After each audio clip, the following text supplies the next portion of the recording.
Alright, number one, know your business. You must know your business, right? You must understand the music business. Understand the market trend, understand what's hit now, what's going to be hit later maybe, understand the labels, how they operate, understand songs and publishing, what's the copyright. All this is very important. Even though you have no interest in it, you have to know it because every musician is an entrepreneur. You have to know your business. If not, you will kena from everybody. You know, you will be an angry musician in your 50s, suddenly realizing that there's nothing else you can do. But if you know this, you're in good state. Therefore, you also need to understand business basics. You need to understand P&L. You need to understand cash flow. You need to understand how to set up a business, what licenses you need, all that, right? Even if you're doing songwriting, you can set up a songwriting company. Even if you know, whatever you need to be secure. Because if you start up a company, for example, or if you're Ahmad Enterprises, right? If you have a company, you can always do a lot of expenses and costs and all that. You will be more efficient in running your cash flow. You know how it works, right? So you got to understand this. If you don't understand, just take a course, a simple course. There's so many courses online, offline. I heard there's a company called Outclass that does it. Just go there and just go and understand. They will give you short courses. Come out there, you learn something, right? Now, the third is more important also to you guys. Understand where you stand in this music business. Whether you're indie, jazz, commercial, it doesn't matter. Nothing's wrong. If you're a hardcore jazz, understand it, the business before you step in. Understand the market size, so you won't be having wrong expectations, right? Be true to yourself. Don't change yourself because you think that side got more money. Because that's the first thing people will see. It doesn't sound real because you're faking it, right? So if you're a hardcore reggae artist, stick true to your reggae form, but understand how big or small that market is. Then you can budget accordingly, right? Okay. Network is very important. So like going out and taking a right turn. Meet the right person at the right time with the right product at the right party. I tell you, I think Billie Eilish is great, but I bet you there's 1,000 more Billie Eilish out there who wasn't at the right person at the right time with the right product at the right party. You need to go out there. Competition is great, right? So it's a job. It's a real job. Got to show up. Brilliance and magic comes from hard work and discipline. The Beatles recorded a lot. You know why? Monday to Friday, 9 to 5 is recording time. After that, they go to the pub. Saturday and Sunday, they don't record. They do that like a job. They go to work. At that time, the engineers were wearing white coats. It's like a real job. And if you are late, you kena saman from your band members. So, as sleepy as you are, you go in and work and work. And because of that, they recorded so many albums in the 8th year that they were big. Some years there are 2 albums in 1 year. And each album they revolutionize themselves. How they can revolutionize is because they keep at it. Brilliance and magic comes hard work and discipline. If you watch Get Back, the documentary, you can see how they write songs. It's hard work, right? Now, I say it's a job, but then second point is it's not a job. You know why? Because it's a mission. The reason is why we, in life, it's not what we do, it's why we're doing it. That's more important than what we do. And the end game is amassing a fortune and making lots of money, right? No, it's not. If you do this, you're in the wrong place or your life is sad. Right? The end game is doing something of significance. Something you can tell your grandkids about. So, always when you do something, songs, producing events and all that, it's not just a product. It's a movement. You have to be part of a movement. If not, you'll be caught up in everybody else's movement of the tides. You can't control it.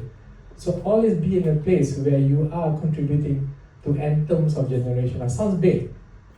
Anthems mean, it's not just a hit song. It's the song that actually, or the style that actually gets an entire generation along with you. Like OAG did, like the movie, the TV series Kami did, like Frozen did. Remember Frozen when it came out? The song Let It Go? That was an anthem for little girls everywhere to tell their parents, we want to be independent, let us go, that kind of thing, right? Same thing, that's why it got so successful, right? So the same thing as all these things, the word anthem. You will not just hit song. So once you hit anthem, then you want to something more. Why you know there's an anthem? Because you know you're on a mission. So let's think about that. What am I doing here? Is this a job or I'm on a mission or something? I'm going to do something with my life. Now, innovate, and here of course in this room we got a lot of great musicians. But when you innovate, you have to innovate in small steps. Right? The reason is because innovation is crucial for survival, that to be something new, to be something different. But be careful, you have to ease the market into your innovation, or you risk something called ISS. What is ISS? It's innovate short theory. Means you're the only one who likes your own innovation. Nobody cares. Right? This is where, okay, take back this triangle, put it on the side, put it on the y-axis of time, and then let's say your product is this brown little thing. Now, I would propose, if you're doing something, your song, your production, whatever, when you innovate, you don't put here. Most people say, you're innovative, but you put it here. You put it here, nobody understands you. Because the mass market is here. You put it here, everybody will like this. Remember, taste don't regress? And when they like it, they start moving to it, right? And when they start moving to it, those guys from urban side will go like, hey, I'm cool, like, why these guys coming to me? I'm going to move even further, right? So when that happens is, the whole entire whole society moves, and your product, which was once the neck of an urban mass thing, now becomes strictly mass. That's too fat, that's OAG and all that, right? So what do? You can stay here and make money for the next 2 years or something, but you should always move your product, your songs, your style, your production into the new net. You need to find out where the new net is. How to do that? Jump into the mosh pit, right? So once you do this, everybody keeps moving forward, right? Your urban thing becomes the new mass, urban thing becomes the new mass, until society moves forward. And I have to believe that somehow we contributed to this happening in Malaysia. Okay. So IIS is no longer innovate short theory, but innovate in small steps, right? It's key. Because I know some of us can do way further than what we can, but sometimes if you're so far ahead, nobody understands you, and you and your mother will like your song. Right? Cannot, right? Because she will always like everything you do, right? Now, if you're not failing, you're not really trying. And why Ariel is there? Ariel is there was because in the early 80s, Disney was floundering, another pun, in their animation. But when Jeffrey Katzenberg came in there and realized that what Disney had to do was to be musical and Broadway, he started with Little Mermaid. But Disney failed so many times before this came out, and after that, of course, Beauty and the Beast, Aladdin, and all that. Now, hits come from something new, fresh, and different. A hit will come from something that's new, not normal. Therefore, hit has no research guarantee. You cannot say, I know what makes a hit. Nobody knows what makes a hit. Nobody. If you're fooling yourself, say, I know what makes it. No, you have no idea what's going to be the next hit. Right? So you can't make the same album twice. I keep telling this, if Coldplay make the same album twice, they lose their fans. You always have to innovate. And most people, when their business will don't understand this. Right? You cannot, because you get bored if I hear the same album again, right? So you have to take risks. Therefore, when you take risks, you will fail. But that's part of the process, right? Because it depends on how fast you get up. If you get up fast, do again and again until you reach success. So if you plan for everything to be successful, everything will fail. I've seen this happen. You got to take risks. And something you have to understand.